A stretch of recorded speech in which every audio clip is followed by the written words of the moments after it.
Grinders. Welcome to the DFS pregame show here on RotoGrinders. I'm Jordan Cooper, aka Blender at Blender HD. If you want to follow me there on Twitter, and it's Tuesday. It's what are we doing today? What are we doing today? It's Taco Tuesday. Taco Tuesdays, is that normally how people promote it?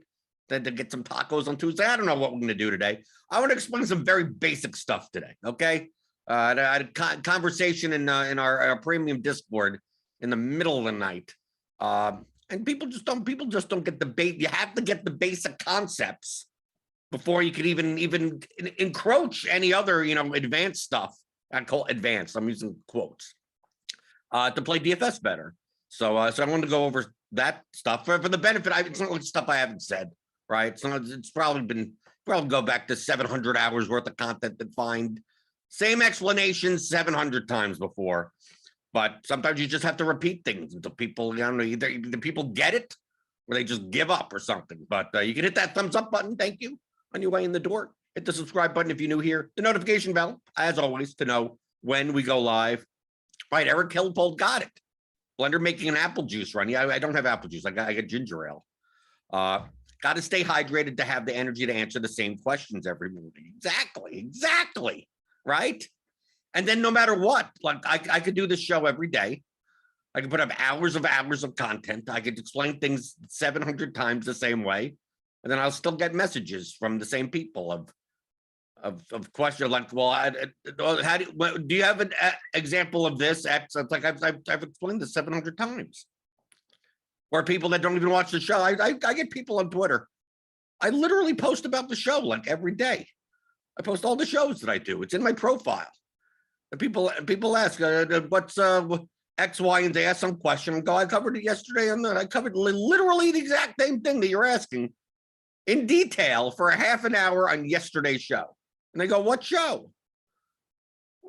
Why do you follow me then? I don't know. How it's one of those things that baffles me. It absolutely baffles me. I just wonder about people. Is this how normal people are? How could you exist like that? I don't get it. It's one of those things. I mean, I've said this before. I said this last week. I can't fathom it. I can't. It doesn't compute in my brain. I'm not saying this is exaggeratively. I'm telling you this is exactly how it feels. It feels like I look at that person and I go, what do you do for a living? And whatever you do, I don't want any. I don't like. Do you have kids? Like, geez, I don't want those kids to be in. I mean, you start thinking weird things, right? You go. Well, those kids are going to be the dumbest people ever because of how they even allow you to have kids, right? And you think, right? You say to me, it's like, what do you mean? So the person's asking a question of something that like you've answered before thousands of times. It already videos like, what is he supposed to do? It says he's supposed to watch the videos. Like what, why wouldn't you do that? I don't understand. Why wouldn't you? Why wouldn't you watch 370 hours of my videos before you even contact me? Like it must be in here somewhere, right? And then you look for it, right? Like you probably answered this before, so why don't I go through? There's even YouTube closed captioning. Like you get it's not the greatest of transcripts, right? But you get a transcript of every video on YouTube. So you can go to yesterday's show. and go to the YouTube transcript of it and then do a page search of anything. So if you wanted to say, oh, I know on last week's show, they talked about some concept. They talked about randomness or something, whatever, or an optimizer setting or something like that. So go to I don't know where in the show, in this hour-long show it is. Well, then go to the transcript and search for it. Right. Like you could do that. Like, well, so why wouldn't you? Like, I don't understand why you wouldn't do that. Like, it's so dumbfounding to me.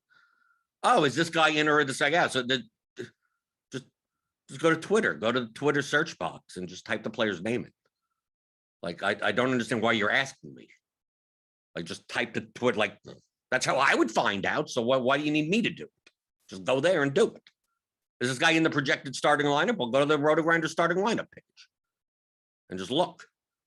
You know what I'm going to do after you ask me the question? I'm going to go to the RotoGrinders starting lineup page and tell you what it says there. So why I don't understand why you can't do that.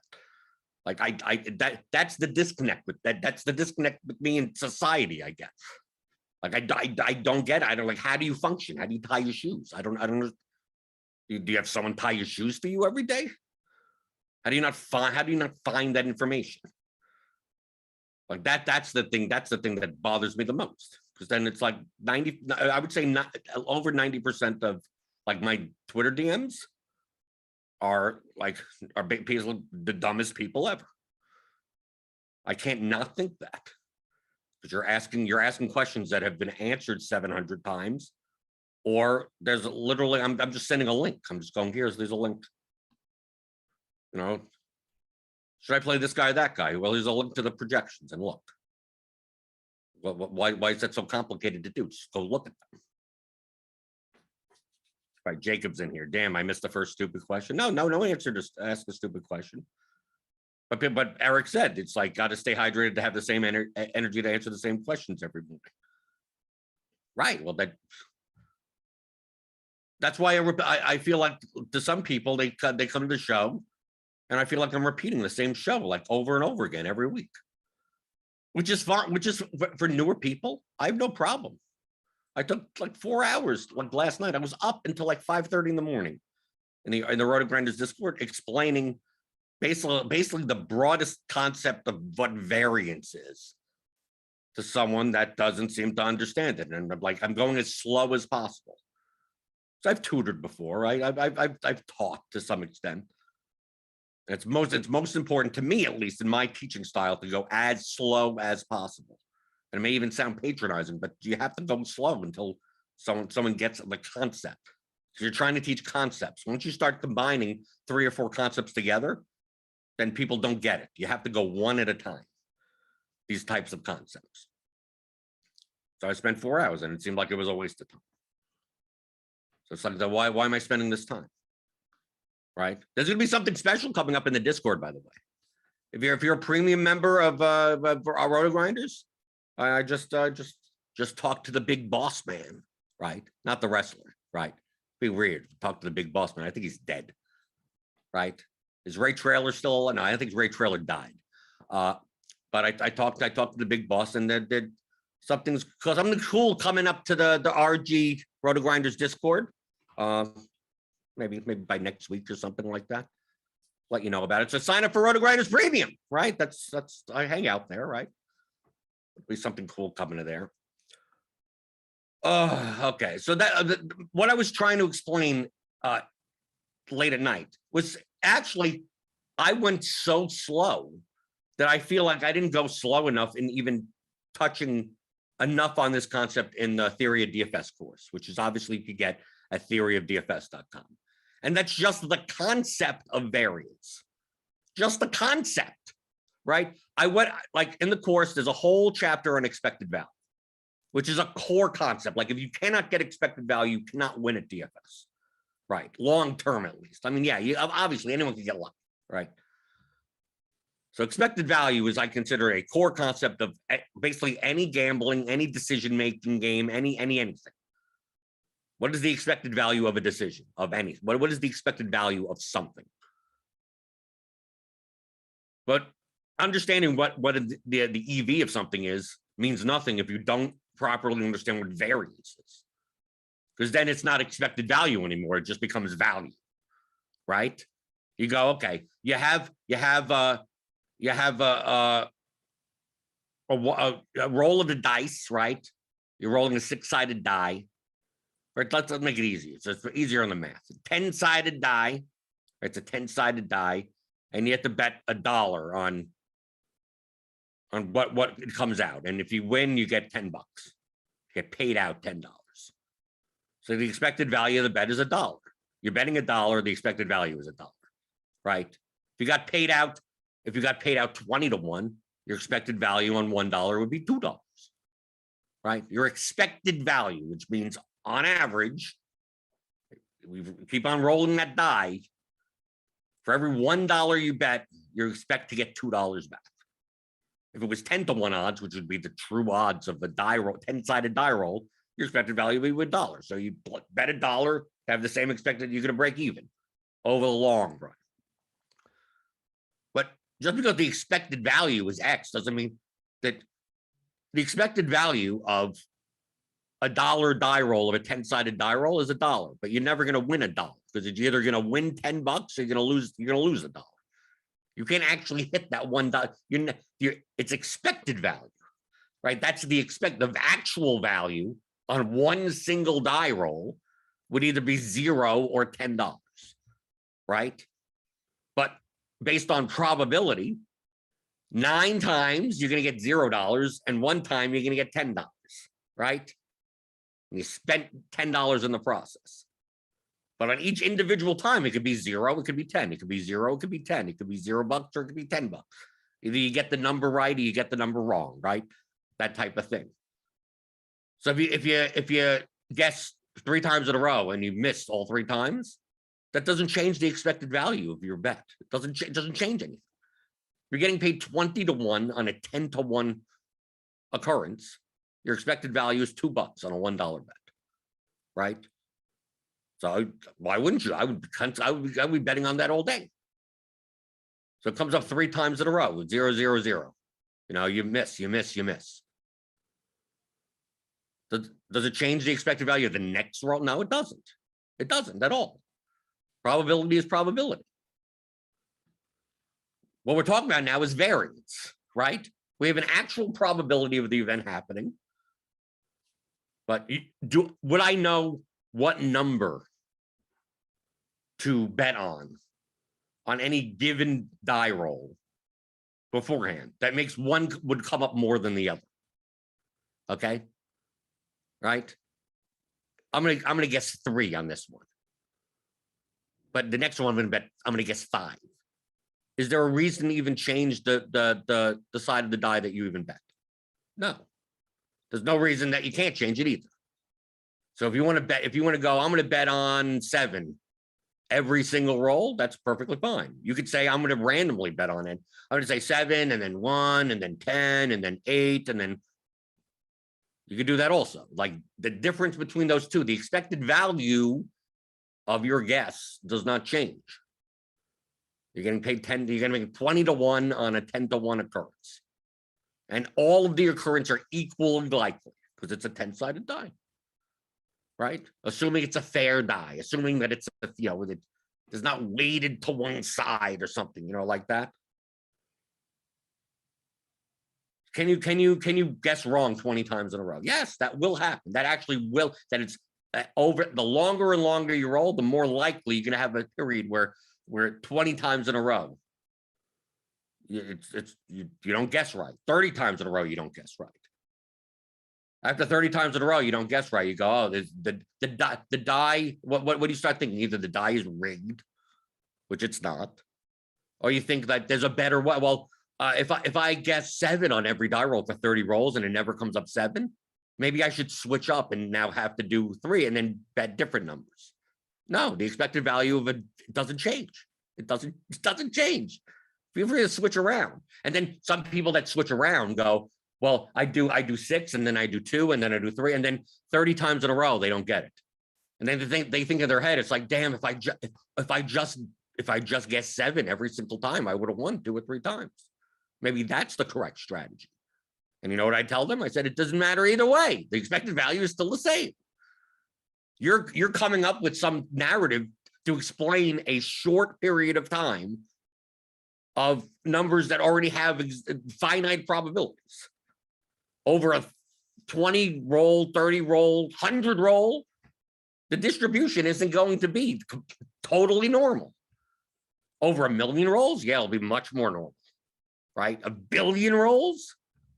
So what are you supposed to do? You're supposed to be able to guess when 20 in a row happen at a certain point. No, it's going to happen. It's going to happen quite often, over 1 million occurrences.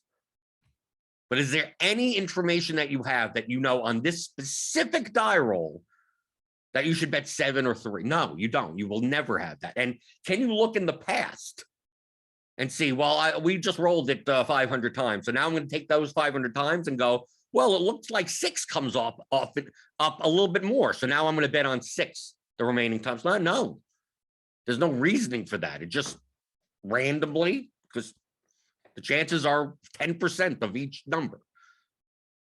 And the past rolls don't affect future rolls. So looking in the past and looking at the past 500 rolls, it doesn't change the expected value either.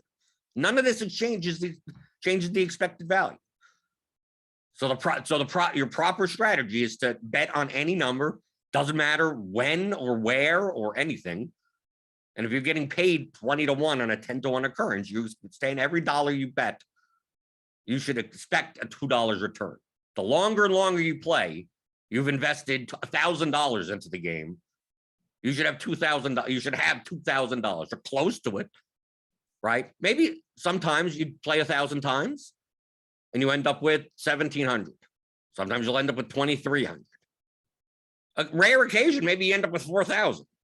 And some rare occasions, you end up with less than $1,000.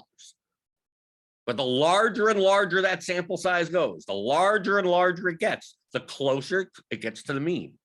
Regression to the mean. That's kind of what that means. Or if you hear the term, the law of large numbers, as the numbers get larger, it becomes closer and closer. The expected value comes closer and closer to the actual value. Okay.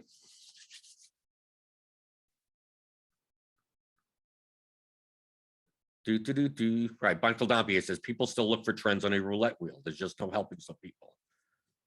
And Kenny Tucker, let go, man. Talk about DFS. Not well, Kenny. This is what I mean. Kenny highlights the exact thing that I talked about. People ask me all the time. They buy my course. They watch the show every day. Right? They're in the RotoGrinders Discord. I give 100% of my knowledge away. There's no secret sauce. There's no nothing that I have, right? I'm a very profitable DFS player for 6-7 years, a little over 6 years now. They go, I want to learn from you. I want to learn, right? I want to learn. So I said, do you really want to learn? 95% of people don't want to learn. They say things like, why are we talking about this? Let's talk about DFS. And I go, I'm talking the most about DFS right now. This is DFS. Until you could grasp these concepts, and it sounds like a simple concept, but 95% of people don't get. You have to fundamentally grasp expected value and variance. I didn't realize how much I needed to explain what variance was. Obviously, what variance is that like a coin flip, right, is 50-50. But if you flip a coin 10 times, it's not going to come up 5 and 5. It could come up 6 and 4, come up 7 and 3, come up 10 and 0. That doesn't make the coin rigged, right? Over a 10 flips,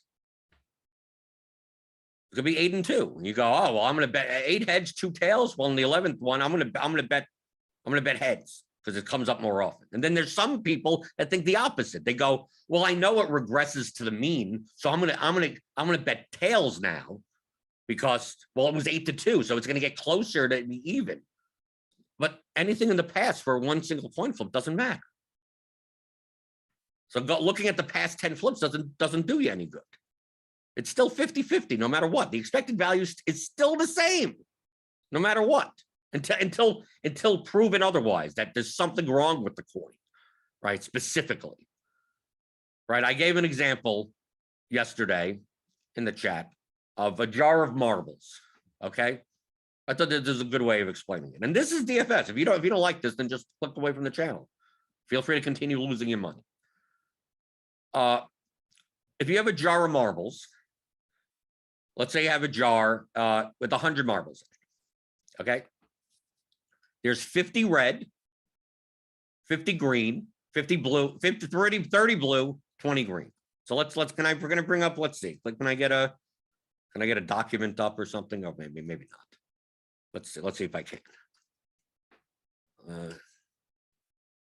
Let's see. No, let's bring up, hold on.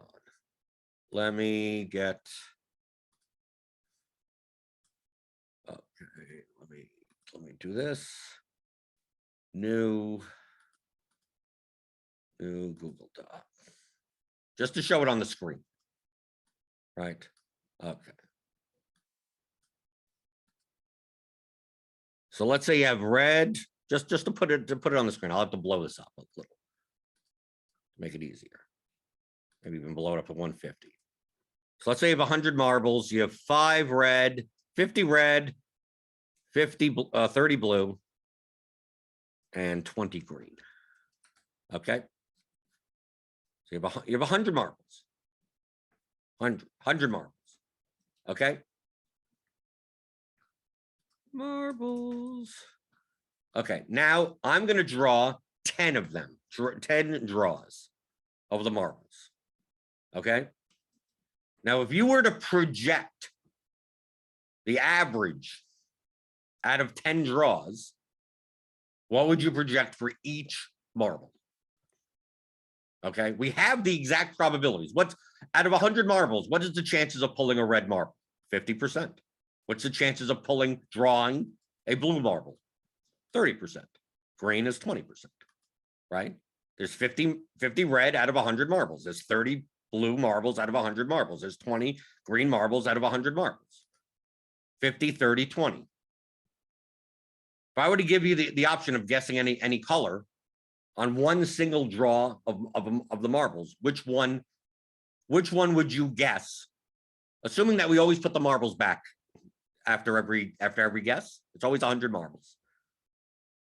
Which color would you guess to be more right more often? Red. Red's going to be drawn 50% of the time. Blue, 30%. Green, 20%. So if there's 100 marbles, you say, I need you to guess what marble is going to be drawn. You'd be more right more often betting on the red by guessing red. On every single occurrence, assuming we put the marbles back. Remember, we're not taking out the marble and then it comes down to 49. So if you have a draw of 1 marble, and I allowed you to play this game thousands of times, you just choose red every single time because red's more likely to come up because there's 50 red marbles and compared to the other ones.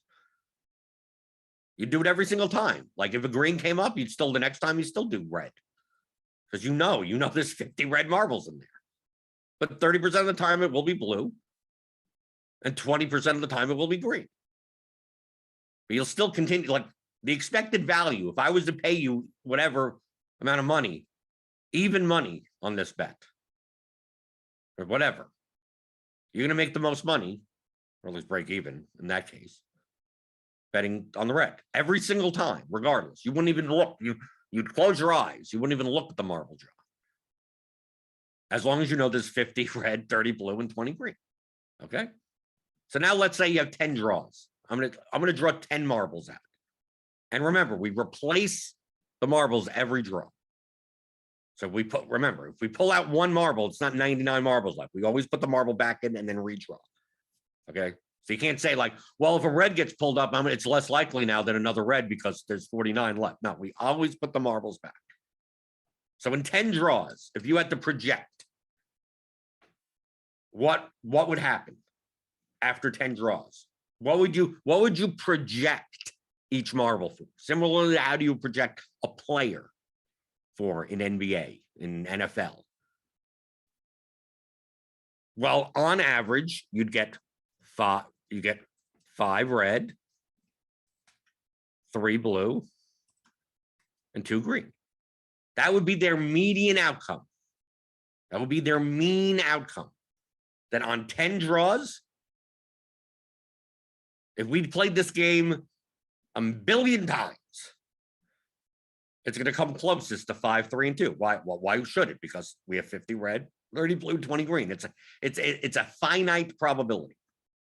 There's no other, there's no covariance. There's no variables. There's no nothing. We already know that there's an exact probability of this. Just like a coin flip is 50-50. So this is what we project. So you'd project red to be 5, blue to be 3, green to be 2. If we played this game out a billion times, there's nothing that would change your projection of 5, 3, and 2. If you were to play this game over and over again, you'd make these projections, 5, 3, 2. But you realize that on a draw, it could come up. It could come up that, right? We do 10 marbles and it comes up 4 red get pulled, 5 blue, and 1 green. You go, well, that's not 5, 3, 2. There was 1 less red came out and 2 more blue than should have come out, and 1 less green. Well, because it's over 10 draws. If we did it over 100 draws, that would be all the marbles. It would always be 50, 30, 20. But over 10 draws, sometimes you'll see red 4, blue 5, green 1. Sometimes you'll see red 7, blue 1, green 2. Sometimes you'll see that. Sometimes you'll see exactly 5, 3, 2. Sometimes you'll see that exactly, but actually most times you won't. Actually, that's not if it doesn't happen 5, 3, 2, that doesn't make it wrong. Sometimes you'll get 4, 4, 2. Sometimes you'll get 3. Sometimes you only get 1 red. Sometimes you get 1, 5, 4. And you go, when you get 1, 5, 4, what do? Oh, I shouldn't have guessed 5, 3, 2. No, you didn't do anything wrong. If you guessed 5, 3, 2 every single time, you're gonna, compared to anyone else that guesses. If anyone guesses away from 5, 3, 2, you make money from. You profit from. It is the actual probability of those marbles. So if someone guesses on one of those 10 draws 1, 5, 4, and it comes up 1, 5, 4, that didn't make them right. If they continue to bet 1, 5, 4 on another set of 10 draws, they're going to lose money over time. You're going to make money over time because no one can beat you, right? You're betting the exact frequency that it should happen, and we have a finite probability. There's no other variables to take into account. There's 50 red, 30 blue, 20 green. There's no other. We don't. Is it sunny outside? What's the wind look like? There's no other variables. The guy picking it up. What does he have? An arm problem? Like, there's nothing like that. There's nothing that could change the probability in 10 draws based on this example. So if you chose 5, 3, 2 every single time, you would be game theory optimal. You can't be beaten. So anytime that someone deviates from guessing 5, 3, 2, you profit from, regardless if they won that time. If you bet 5, 3, 2 and one person comes to you and goes, I'm going to go 1, 5, 4, and then it comes out 1, 5, 4, were they right? No, it's not about being right or wrong. It's about being profitable and unprofitable. Is there anything that would have told you to bet 1, 5, 4 on that particular draw? Nothing. There's no variable that affects the marbles. Oh, but it's Wednesday. So now on Wednesdays, I'm going to bet 1, 5, 4. No, but that doesn't make any sense. How did that person know 1, 5, 4? The person didn't know 1, 5, 4. It's actually it's a less probable outcome than 5, 3, 2. And if that person continues to deviate from 5, 3, 2, they're going to lose more and more money. But they got lucky once. It was negative EV, negative expected value, to guess 1, 5, 4. It was positive expected value, or at least even, to do 5, 3, 2. So if you're going up against opponents one-on-one, that deviate from 5-3-2, you make money off of them. No matter what happens on one specific trial, on one specific draw. You know what your goal is? To do as many draws as you possibly can. You know you're not going to win every draw. And there's no incentive for you to deviate from 5-3-2. There's none. You would hope your opponent just doesn't do 5-3-2. It's the most accurate projection.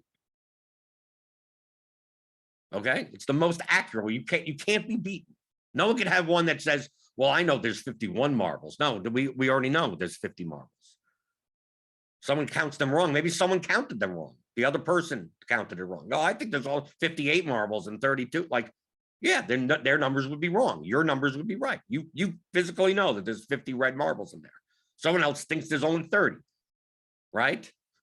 So they're guessing less red than they should be. But on any one specific draw, dude, maybe no red get drawn. That's going to happen sometimes. But there's 50 marbles in there. So out of 10 marbles, it's possible that 0 come out. Yes. Yes, it's actually is a way to compute that probability also. The probability that 0 out of 10. This is math. There's provable ways to do this. There's formulas and functions to prove these things. You can do it by hand even if you want. Take you a longer time. But without a time machine, there's no way to know that this next draw was going to be 1-5-4. Right? There's nothing. There's no predictive power whatsoever on one specific trial when that's going to happen. Like on the 10-sided die roll. Do you have any? Well, I know on this one, I'm gonna guess 3. Like, do you have any information that you know it's going to be 3 on this specific trial? Other than you could bet on any. I could do 3 every single time. I could change my number any single time. The expected value doesn't change. Same for this. The expected value of your projection of 5-3-2 is perfect. It doesn't change. Depending on what happens in the past, what someone else did, nothing changes. So if you see 1-5-4 come up, and then the next roll, maybe the next draw, it comes up, maybe the next draw, it comes up R2, blue, 4, green, 4. It comes up like that, and you're like, damn, these greens are coming up way more than they should be. Maybe I should be changing my projection on the green. No. It's 2 occurrences. If green starts coming up like this after 100,000 occurrences, then you could start getting fishy. Then you could go, what's up with these green marbles? We're getting further and further away from the mean. It should be 20% of the time, but these green marbles, after 10,000 draws of 10, are coming up like 30, 35% of the time. Could that be variance? Yes, it could be variance. Still could be variance. Even after 10,000 draws, it could still be variance. Now it'd be very high variance. It'd be like, wow, I've been on the really wrong side of variance. But it could also be that there's something up with the green marbles, right? You're like, there's something, I don't know what it is, but I think there's something up with the green marbles. Now, after another 10,000 draws, maybe after 20,000 draws, green comes down to like 22%. And you're like, okay, I guess over that 10,000 period, green ran hot because it's just randomly picking 10 marbles. So if it's true that there are 20 green marbles and you know that, you physically looked at them, and there's no other variables that you could possibly consider, then there's no reason to change your projection. As the law of large numbers, as the numbers get larger, it should be you should get closer and closer to 50%, 30%, 20%. If you're not seeing that happening after an enormous amount of sample size, then you have to consider that maybe there's something up. Maybe there's something that you're missing. Maybe there is a variable. So I posed in RG Discord yesterday about the green marbles being sticky, like on the surface, right? They have a little stick to them.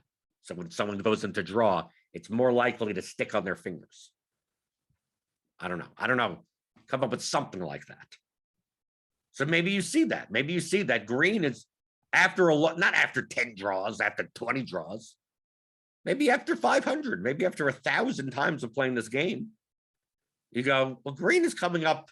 Like if green was coming up 22% of the time, like you could chalk that up to variance. You'd be like, there's no such thing as stickiness, right? There's no stickiness factor. If green's coming up after 1,000, just 1,000 of these games, and it's coming up like 36% of the time,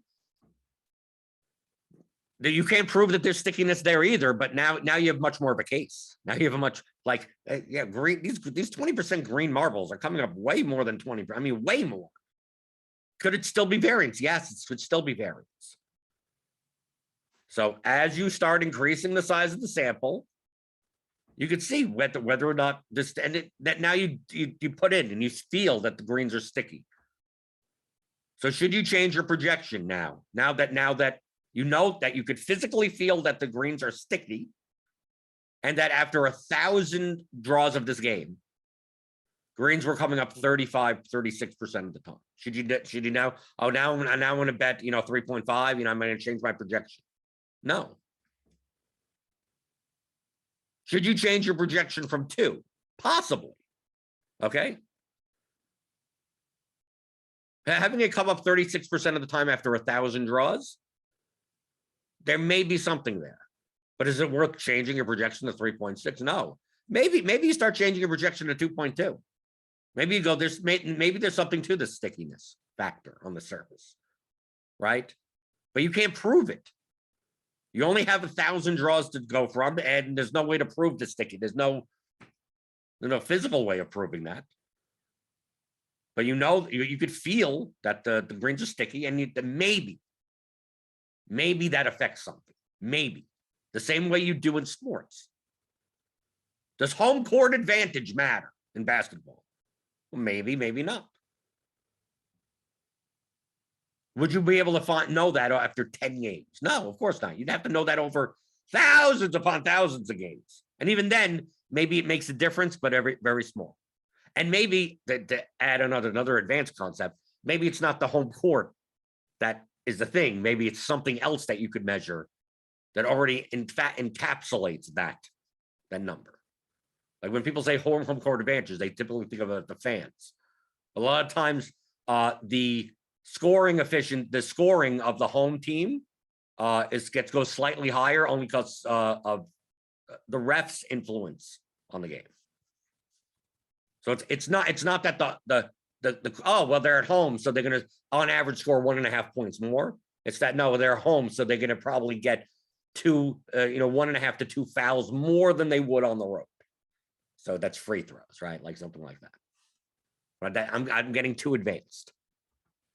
So after 1,000 draws, you start regressing the projection, right? You go, maybe there's something to the stickiness. I don't know how much to weigh it by.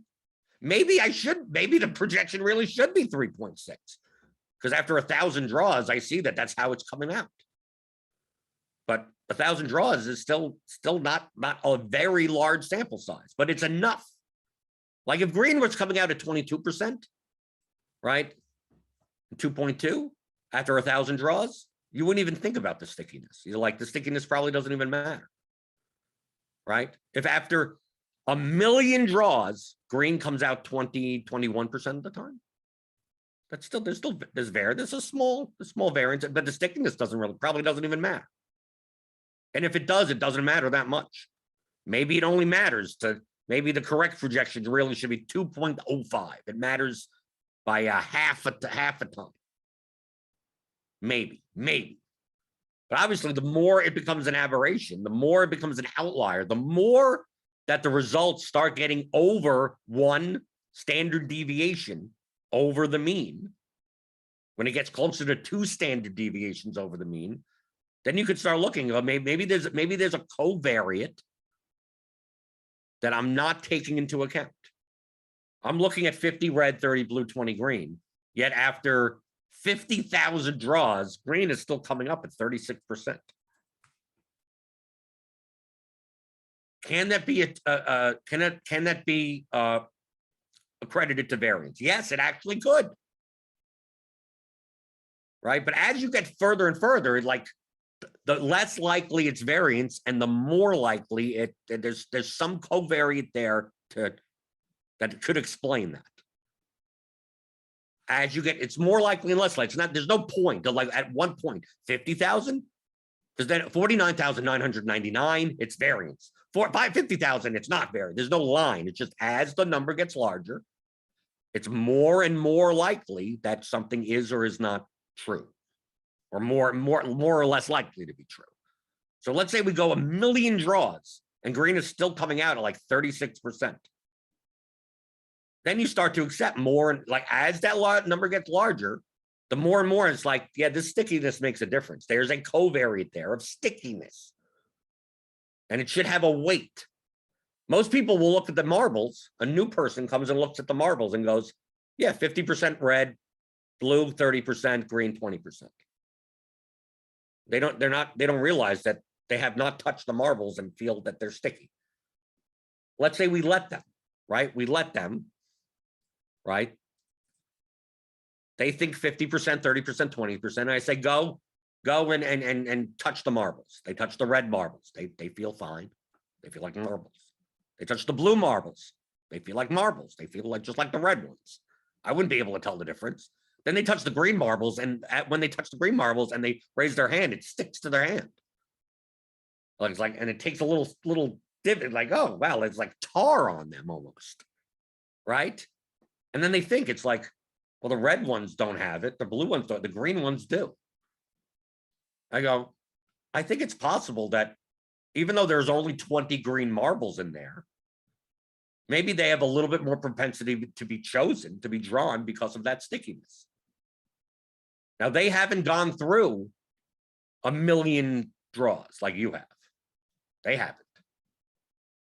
They don't have that data available to them. They may look at that and go, yeah, I'm going to guess green comes out 80% of the time. And you'd know that that's way too much. They're weighting that stickiness way too much. They're going, yeah, I feel the tar, so I'm going to change my projection to red 30, blue 10, green 60. They're, completely overweighted because they go, oh yeah, there's no way that, I think out of 10 draws, 6 green come out based on this stickiness, right? And then we'd run it out, and they'd be less. You'd be more accurate with your 36 than they will with their 60, because you know what they did? They overweighted it. They knew. They go, yes, this stickiness is going to have a factor, even though it's 50, 30, 20. Greens are going to be pulled out more often than they should be, but they weighted it way too high, right? There may be another person. We get another person there, never played this game, right? They feel the marbles. They know that there's 50, 30, 20. Then they feel the red marbles, nothing. They feel the blue marbles, feels like marbles. Then they go to the green and they feel that tar. They go, yeah, I have a feeling that it's possible that the green marbles could come up a little bit more often than they should when they're drawn because of that stickiness. And they go, well, I'm gonna 45, 25, maybe they go I'm gonna project 47. Let's take 3 off, 27, and let's add 6 there, right? That's where we would get that, right? I'm going to project that now. 47% of the time red, 27% of the time blue, 26% of the time green. So the stickiness makes a difference, but not that dramatic of a difference. It doesn't make it 50, 30, 20. Anyone that's betting 50, 30, 20 is actually incorrect, is actually not as close. I'm going to project 47, 27, 26. So I've weighted that stickiness by a much smaller factor than the person that came by and said 60% of the time of green numbers, a green marble is going to come out because of that stickiness. Okay, so there's who's more accurate. This person 47, 27, 26 is more accurate than the person that thinks that it's going to come out 60% of the time. You're going to beat that person. They're overweighting it. You're underweighting it. In this example, you're underweighting it, but they're vastly overweighting it. There is a proper weight. If you had all that vast data, you're sitting there, those 2 other people are playing amongst themselves. One's betting green at 60% of the time. One's betting green at 26% of the time. And you know, because you've seen a million draws, that green is coming out more like around 36%. Is that the accurate probability? No, because maybe it should be 34. Maybe it should be 38, right? But you're going to be, after a million draws, probably somewhere within that one standard deviation range. So your 36 projection for green is going to be way more accurate than person one with 60 and person two with 26. But as they draw more and more out, you know what they should be doing? They should be regressing their projections. So the person with 60, saying, 60% of the time green comes out. You think after 1,000 draws, he stops thinking 60%. He goes, well, maybe it's more like 55%. Maybe it's more like 50%. Maybe I'm overweighting this too much. Maybe it's 45%. And they start coming down because they see the results. Draw hundreds of draws, thousands of draws. And the person that's gets 26 in the beginning goes, I think there's some amount of thing to the stickiness.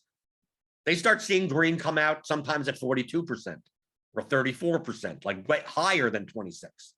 So on each and every time they play this 10 draw game, they go, okay, I'm going to put green at 28%. Then after a couple, after 50, 100, they go, I'm going to put a green at 29, right? They start regressing upward. The other guy is regressing downward, trying to find that mean, right? You've already seen it because you've done it a billion times, right? Okay. So they're regressing. They're eventually going to get to you. And you're not going to be perfect because even after a billion times, 36%, it may still be 35.2%. It's not going to be perfectly accurate. As you get more and more sample size, this one standard deviation range gets smaller and smaller. Now, let's say those same two people that came up, right, that checked out the marbles. Originally, they thought 50, 30, 20. They're like, this is a stupid game. There's 50, there's 30, there's 20. I'm gonna guess 50, 30, 20. Then I show them the stickiness of the green marbles. Okay. So I take both of them through. I get both of them together. I say, go touch the green marbles. They feel that tar. They go, and I ask them both. I go, do you think that the stickiness of the tar on the green marbles makes the greens more than 20% likelihood? They should only come out 20% of the time. But you think because of the stickiness that you put your hand in and you get stuck to a finger, that creates more than 20%. Both of them would say yes, right? Just like the last time. One person goes, yeah, it probably makes a lot of a difference, right? The person that's betting that it increases it up to 60%. One person's like, yeah, I think it makes a difference, but not that much, right? I'm going to guess 26%, right? It makes enough of a difference, but not dramatic difference. But then I said to both people, I said, I know we haven't done draws yet, but I have the data on the past billion draws. Billion draws. Would you like it? You know what they should say? They should say yes. They haven't been able to develop a data set in order to prove exactly to prove if the stickiness matters, one, because the stickiness may not even matter, right? They're positing that it could matter. They're thinking maybe it could matter. So until they start developing a data set, they don't even know if it matters at all. They're only making an hypothesis now. And how much it matters? Well, they're not going to know without having a data set. But if I offered them, well, here's a data set. Okay. Well, the person that they both get the data set and see that after a billion times of doing this exact draw, green comes out 36% of the time. Well, now they don't have to. I don't have to regress that, right? Now I'm going to start from that point and regressing that data to the mean. But it's most likely going to be somewhere around 36. It's already been done a billion times. It's most likely not going to get regressed down to 24 or regressed up to 60. Maybe 36 becomes 35 after another billion times, right? Something like that. So if you have the data, like if you're like, oh, does stickiness matter with these marbles, right? That's the question these two people want to ask. They want answered. Well, if there's data available, they would use it, right? You could just say, screw the past data. I know it exists, but I'm not going to use it. And then I can see from now. But that's not beneficial to you now. There's plenty of people that the third person has all the data, right? And is betting 36% on green. You're betting 26%. The other person betting 60 and losing. The other person has already analyzed the data and shown that, one, stickiness matters and exactly how much it does matter. Okay? So that stickiness covariate is very similar to any of the hundreds of possible covariates that go into a projection model. Right? What happens in the past 2 games doesn't matter. Right? 2 games, that's not a sample size. Like on the past, every time the Cleveland Cavs play on a Wednesday, they do well. It's like, for how many Wednesdays? Well, just the past 3 Wednesdays. It's like, so does Wednesdays does that matter? Right? You're basically saying, as a hypothesis, that the Cavs playing on Wednesdays matter after 3 Wednesdays, that they happen to do well. Could it be true? Could it be true that the Cavs play better on Wednesdays? That's a predictive measurement. It could be. Obviously it sounds stupid, but it could be. You're right, it could be. But it's not provable after 3 occurrences on a Wednesday. You know what we have? We have a lot of other Wednesdays we could measure that. We do have that data. So you go, the Cleveland Cavs play better on Wednesdays. So I'll go back to all the Wednesdays. All the way, keep on going back, get as large of a sample size as possible and see how much that matters. And for something like that, you'll find out that it doesn't matter. There's going to be no correlation on what day of the week that they play. Okay, there's going to be none. The predictive power, the R squared of that covariate is 0. 0.01. It's never going to be 0. It's going to be 0.001. It's going to be, obviously there's an amount of variance in everything. So we have the data on that. If you could have posited, like, okay, I'm not going to look at any of the past data, I'm going to look at the past 3 games. But there's so much variance in 3 games, just like there's variance in this red, blue, green game. There's variance in a coin flip.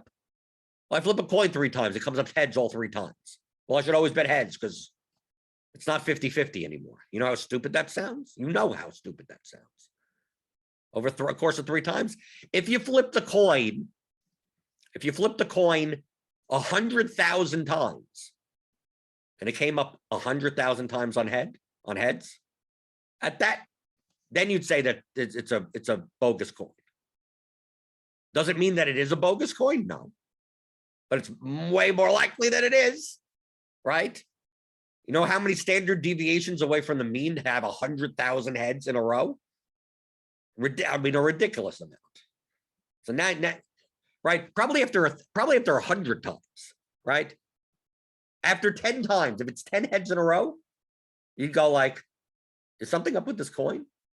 But 10 hits in a row is not like, that's variance. That's one standard deviation.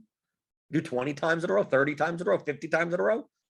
As you add, just like I said before, with the law of large numbers, the more and more you add to the sample, the more it regresses to the mean. It should regress to the mean. If you're not seeing that, then something may be up. You have to prove that. So you add a covariate. What could be causing the heads to come up more often than not? Well, maybe it's weighted a certain way. Maybe there's a wind. Maybe there's, who knows? But you don't know what they are. So you try to find covariates, and then you measure against the data that you've seen. I'm describing how a projection model works. This is what the projections are on players, on anything. So the larger the sample size you get, the more data you have to regress, the more accurate you're going to be on average. Am I going to know how many points Jokic scores tonight? No, but I'm going to be very accurate on if this model takes into the stickiness factor, right? You know, with the marbles, right? The greens are a little bit sticky. Well, we may also find out that the blues are a little bit heavier. They're a little bit heavier than the reds. You wouldn't have noticed it at first. The blues are actually a little bit heavier. So when someone grabs it, it's a little, they're less, it stays at the bottom a little bit more often. It's slightly heavier. Does that make a difference in selecting the marbles? We don't know. We don't know. Let's take a look at the past data. We noticed that there's a covariate. There's something different about the blue marble. And we noticed that over time, we have 36% green. We have 40% red. We get now 38. Yeah, let's say 40% red and 24% blue. Right, or maybe we even up this, go 42, 44, something like that. So reds are coming in at 44, blues are coming in at 20, and greens are coming in at 36, so because they're so sticky. But we're noticing that more, like, yes, greens are coming out more than they should, but blues are coming out like red. Obviously, it's going to take away from the red or the blue, but it's disproportionately coming out of the blue than the red. Blue should be 30, red should be 50. So obviously these greens, because they're sticky, are coming out of these two. It's creating -6 on red, -6 here, but it's -10 here on the blue. What's causing that? Maybe it's that. Maybe they're weighted a little bit. Maybe a little bit heavier. The blues are a little bit heavier. You finally notice that. So how much does that weight matter that downgrades the blue? Well, after 10 draws, you're not going to be able to see that, right? You're not going to know. You're not going to be able to prove that heaviness, it's very so slight heaviness matters. After 100 draws, you're probably not. It could just be variance, right? The blues are coming out a little less often than they should. Is that because they're a little bit heavier, or is it because of just random variance? Well, after 1,000, after 10,000, after 100,000, the likelihood of it being just variance starts going down and down, and the more likelihood it has to do with some factor, this heaviness factor. So how much should you weight blues being a little bit heavier? Well, the more and more data you have, the more you're able to weight that appropriately. Just like in the last example, if I told people right out of the gate, without any data, that the blues were slightly heavier, and I asked them, does that affect their probability of being pulled, being drawn? Two people may both correctly say yes. Yes, it does have an effect. Then I asked them how much of an effect. One person could say, well, the blues are supposed to come up at 30%. I think they're going to come up at 28% now. That it has an effect, but it's small. One person could say, oh, there's heavier. Yeah, blues are only going to come out at 8% now. They're weighing that heaviness factor a lot. Well, which one is right? Well, neither are right. Neither are perfectly accurate.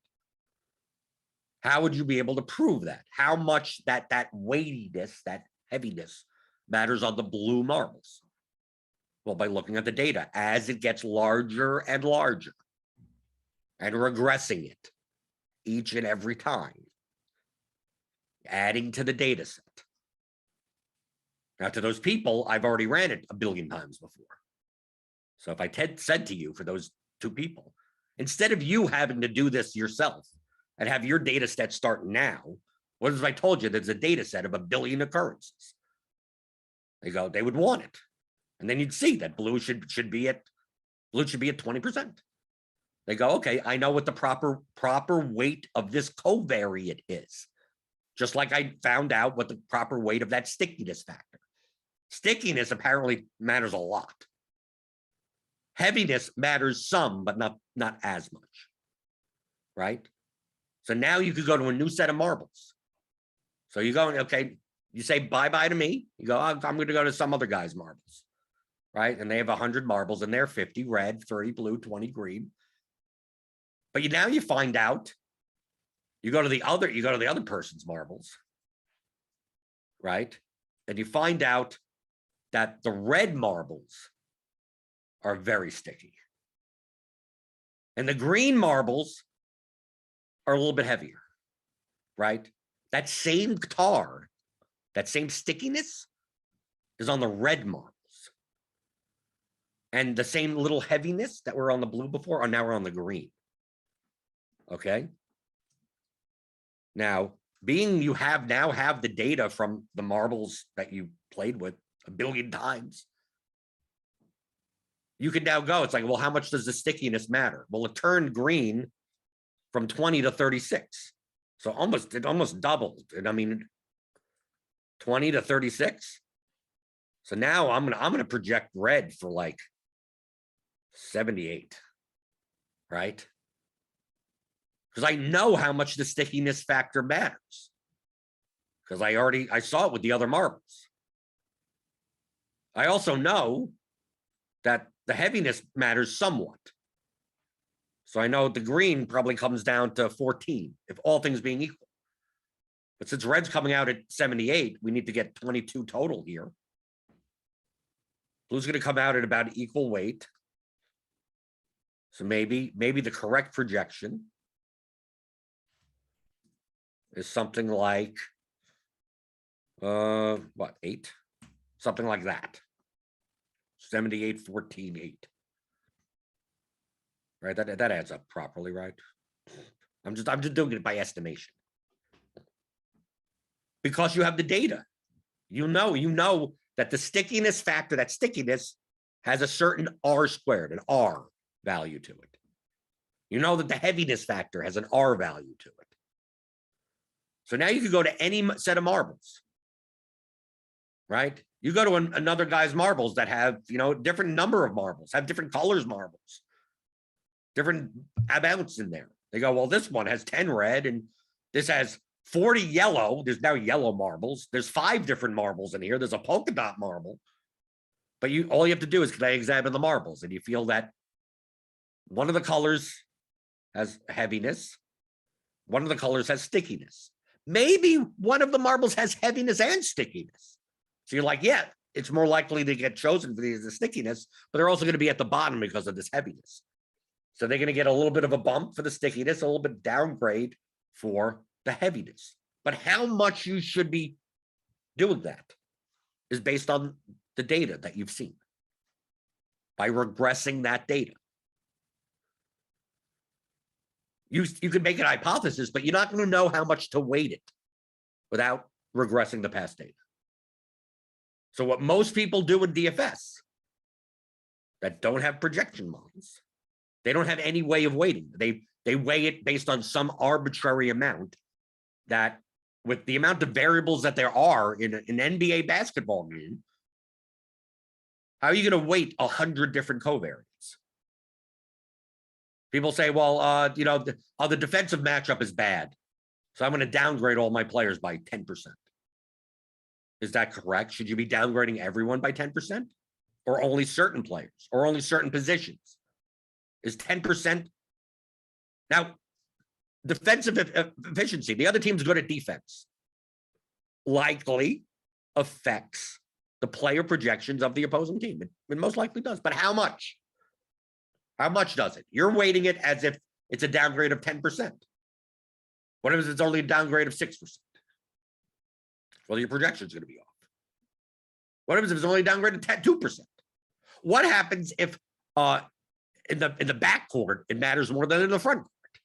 What happens if it matters at home more than away? I mean, it doesn't. We have data on that. That there's data. You could regress that. There's data. You're approaching the slate as if there's nothing ever existed before. And then a lot of DFS players will look at the last game, the last 5 games. Well, the last 5 games, DeAndre Ayton has done well against the Kings. They'll come up with something like that. Well, look, in the past 5 games, he did well. So I'm going to bump him up. He's a must play. Now, does the information that the past 5 games he did well against the Kings matter? Yes. I'm not saying it doesn't matter, but how much does it matter over a 5-game sample size? Who knows? Does it matter 2%? Does it matter 12%? Does it matter 18%? Surely doesn't matter 80%. It's not going to have that great of an effect, but some people act like it has some remarkable, oh, the projection is currently Aiden at 41. I'm going to bump him up to 52 because he had 5 good games against this team. Probably not to that extent. But you know how you can figure out how much it matters? By regressing the data. You may find out that that there's some other variable that's causing the Kings to, he do well against the Kings. And it's not just the Kings. Or maybe it just turns out that it's just a freak 5 games. Maybe it matters a little. Not saying it doesn't matter at all. But maybe after looking at the data, the recent 5 performance against a specific team has an R of 0.07, which is very small. Just small. It still exists, but it's small. Well, that's what you should be using. You're treating it as it's 0.3, which is way too high. There's all those types of covariates, all those types of things that you could use past data to analyze of different teams even. That's what data analysis is. That's what data science is. That's what people have degrees in this. This is what applied mathematics is. So if you have the data, you can figure out what different covariates, which is all the variables that would go into rebound rate, assist rate, totals. How much does the total matter? How much does the spread matter? How much, any specific thing, just like we did with the stickiness, just like we did with the heaviness. You can figure there's something, there may be these covariates there that based on regressing past data, I could put a weight on. That could predict, it's also called predictive power. How much do these covariates predict future outcomes? That I could get a range of outcomes with a median.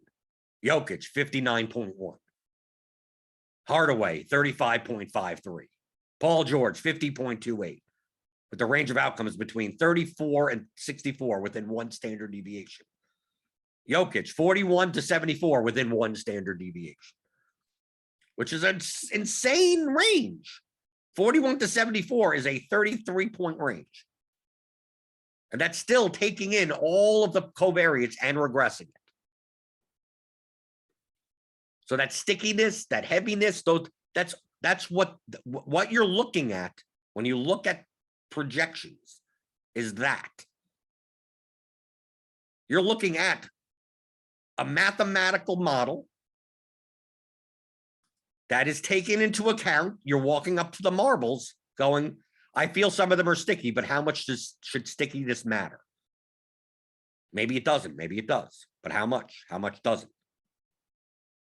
Well, the model already has all that data, right? How much does heaviness matter for a marble? Well, we have the past data. So whenever you go to a new set of marbles,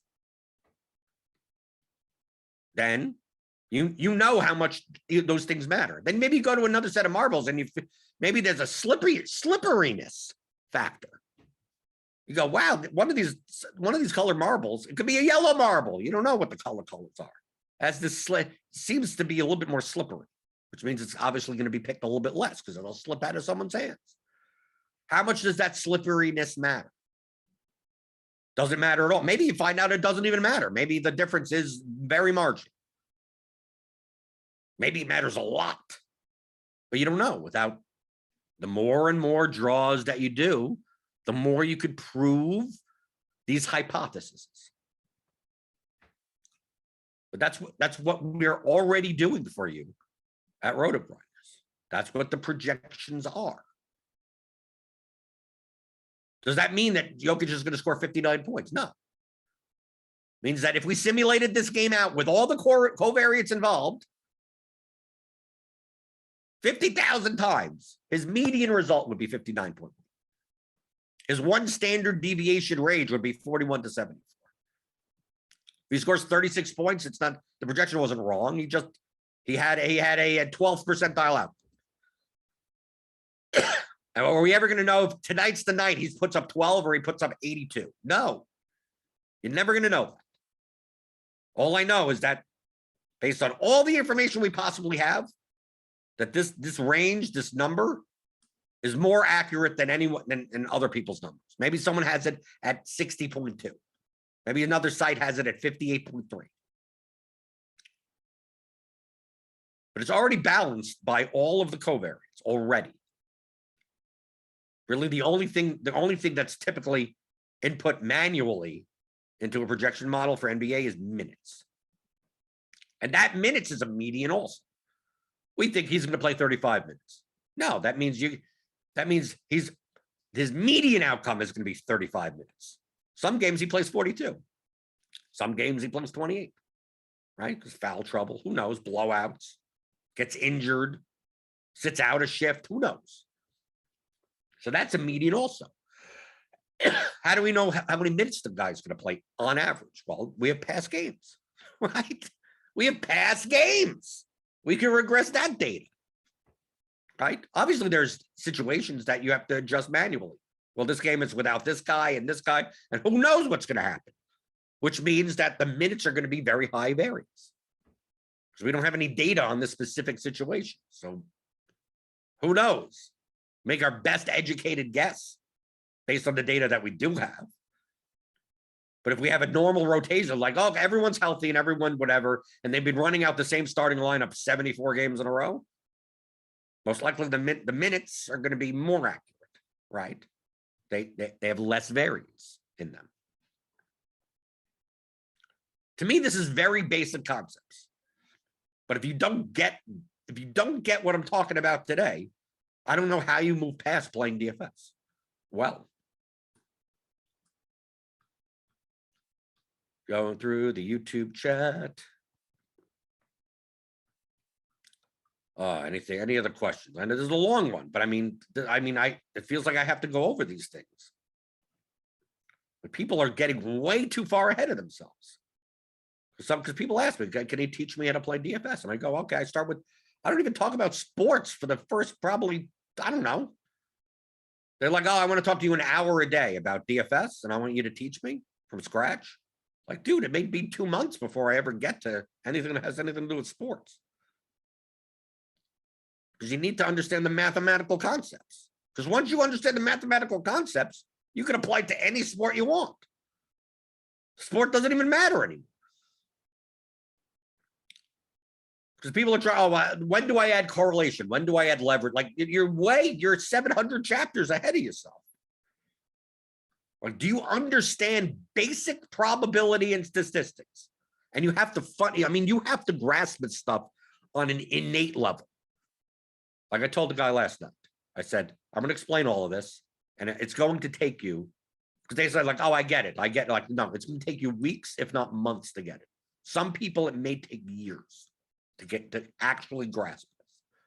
No, I get it. I get with the marbles and they like, no, you don't, because I'd ask another question and then they'd have an incorrect answer. I go, no, you don't get it. Once you get it, you start looking at what I used to, most people are like, play whatever you want. They go, like, what you understand what that means now. Anyone that gets it understands exactly what it means. They go, it sounds like, why wouldn't other people? It's like I said, very, very beginning. How do you tie your shoes in the movie? Like that, it becomes that innate to you, where expected value and probabilities are just.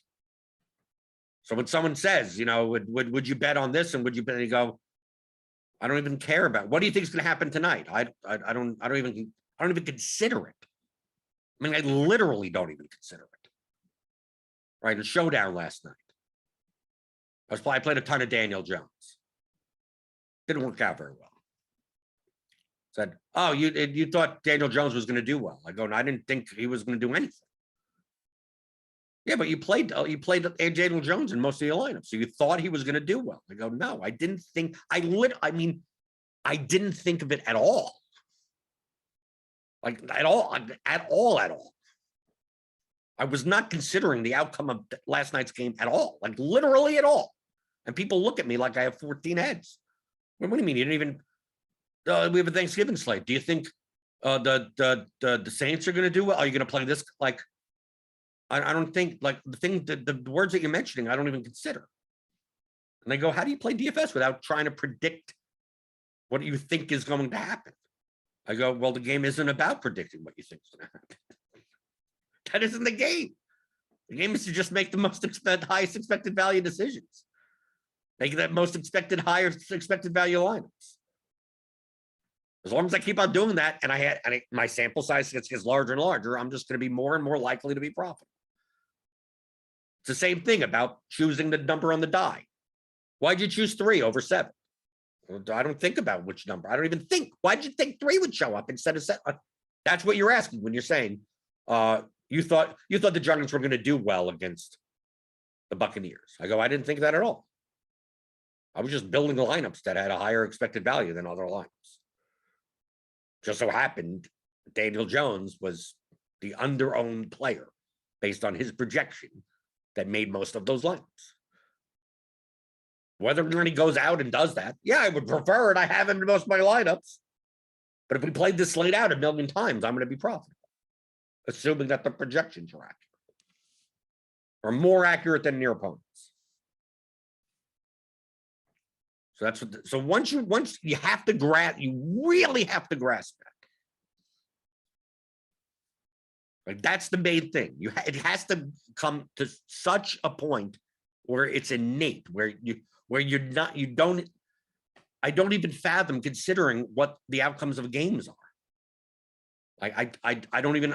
It gets to that point. I understand why other people do because I could see how they could confuse that.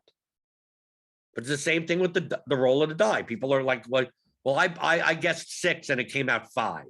I did something wrong. I guessed 2 and it came out 2. I did something right. But what did I do on that time to constantly do that again? I chose by looking in this direction. Like they start trying to come up with covariates that don't exist.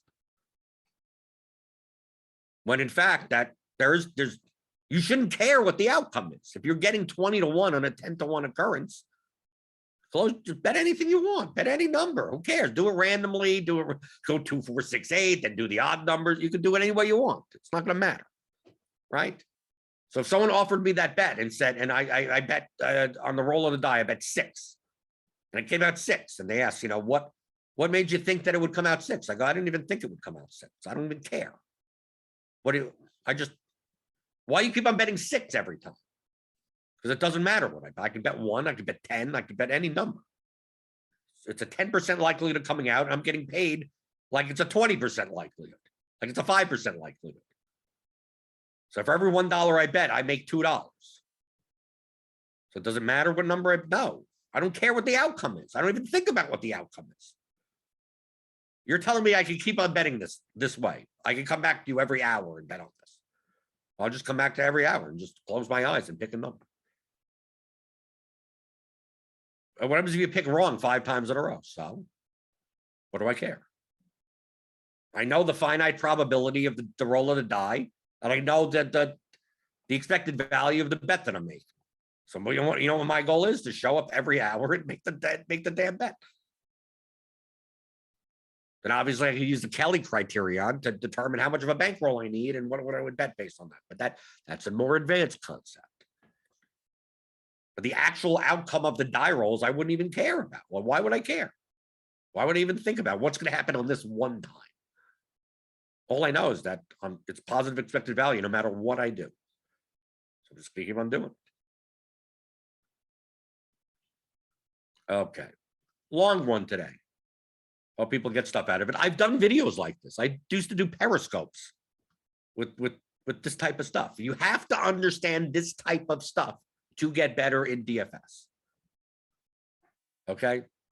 Everyone's starting to add too many concepts. They go, was this guy underowned and this construction, whatever. If you don't get these concepts first, none of that matters. Then you don't understand why to make certain decisions over other decisions. Jonathan Taylor was too alone. Should I have played him over this level? Now we're talking about an expected value conversation. Okay. But I'm not looking at what I'm going to watch the tape. No, why was there a reason to watch the tape? Is there anything in the regressed set of data and all the covariates that could have predicted better a higher median projection for Jonathan Taylor? And the answer would be no. Most likely no. I can say no, but most likely no. So based on all the data that we had, if you were to choose Jonathan Taylor versus Christian McCaffrey or whatever on the pass slate, it's like we're going to play this out a million times. Who scores more points? Well, the projections say that McCaffrey does. So if you just bet McCaffrey every single time, you're going to be right more often. Yet there are going to be games where Jonathan Taylor puts up 50 points. Yeah, you're right. How do you know which of the games Jonathan Taylor puts up 50 points? You don't. You're not going to know. You're going to need a time machine in order to know. So if you pick McCaffrey every single time, you would want your opponents to pick Jonathan Taylor. If they win on one occurrence, then so be it. They win on 5 occurrences, so be it. Over 1,000, 10,000, you're more likely, you're going to win more often. So what do I care about the Bills-Colts game? What do you think is going to happen? I don't think of it at all. Okay. So hit the thumbs up button on your way out the door. And yeah, thumbs up. You can reference this. Maybe I could reference this back. I've done videos like this. So hit the notification bell to know when we go live. We got NBA Grinders live later today. A small slate or whatever. But if you have any questions about any of this math stuff, thinking like this is the important stuff. You can always join the premium Discord, RG, RotoGrinders. Sign up for premium. Click on the link in the description. Get $10 off your first month. And a lot of this type of explanation is in my course, The Theory of Daily Fantasy Sports. 15-hour audio DFS masterclass. Like there's an entire hour on expected value. There's an entire hour and a half on game objectives, which is like just how games work in and of themselves. Like all of this type of stuff is in here. Theoryofdfs.com. So pick that up. It's 15 hours long. You get to listen to it over and over and over again. This is what DFS is. Once you grasp these concepts, how do you think like a professional DFS player? Most of the stuff is done for you. Like if this was 6 years ago, you'd have to make your own goddamn model. Now we have it for you. But you have to understand the math behind everything. And the concept is, look, there's no fancy formulas. You don't need to know calculus. You need to innately grasp these concepts. You need to get to a level where someone says, what do you think is going to happen on Sunday's games? And you go, I don't understand why you even consider what you think is going to happen on one single trial. I'm just trying to make the best expected value decisions as often as possible, and that's it. So this one Sunday, why? Why should I care? So go, theoryofdfs.com. I'll see you tomorrow. The last show of the week, because obviously we got Thanksgiving weekend coming up. So check that out. And yeah, thumbs up buttons. And I'm always here answering your DFS strategy questions or teaching you some math on the DFS pregame show on RotoGrinders.com.